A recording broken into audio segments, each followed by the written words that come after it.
ঈদের দিন থেকেই সিনেপ্লেক্সের বিভিন্ন শাখায় জঙ্গলির শো হাউসফুল যাচ্ছে।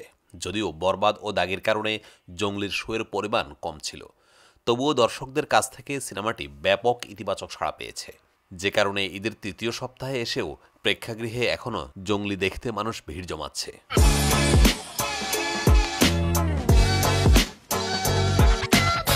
এমন অবস্থায় মুক্তির ১৬ দিনে জঙ্গলি কত আয় করেছে সেই তথ্য দিয়েছেন সিনেমার পরিচালক এম রহিম।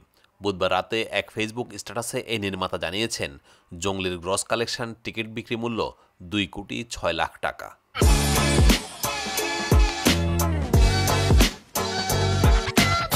রহিম তার স্ট্যাটাসে জানান, পরিবারের সবাই একসাথে হাসছে, একসাথে কাঁদছে বাংলা সিনেমা দেখে, জঙ্গলি দেখে।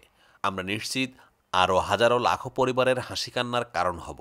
এরপর সিনেমার আয়ের পরিমাণ জানিয়ে তিনি বলেন, জঙ্গলির ১৬ দিনের টোটাল গ্রস কালেকশন ২,৬,০০,০০০ টাকা প্রায়।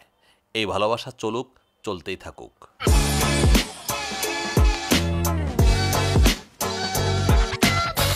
জানা গেছে, জনি থেকে জঙ্গলি হয়ে ওঠা চরিত্রে অভিনয় করেছেন সিয়াম আহমেদ।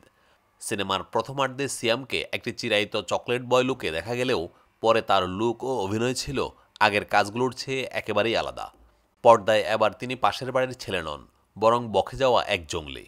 পর্দায় তিনি সত্যিই জঙ্গলি হয়ে উঠেছিলেন।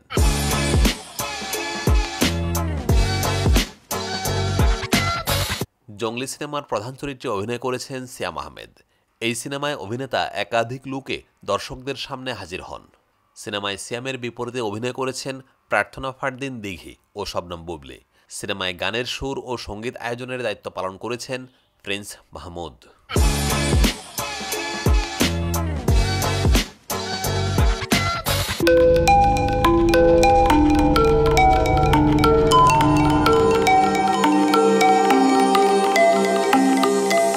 টেন টিভি, দেশ ও দশের কথা বলে।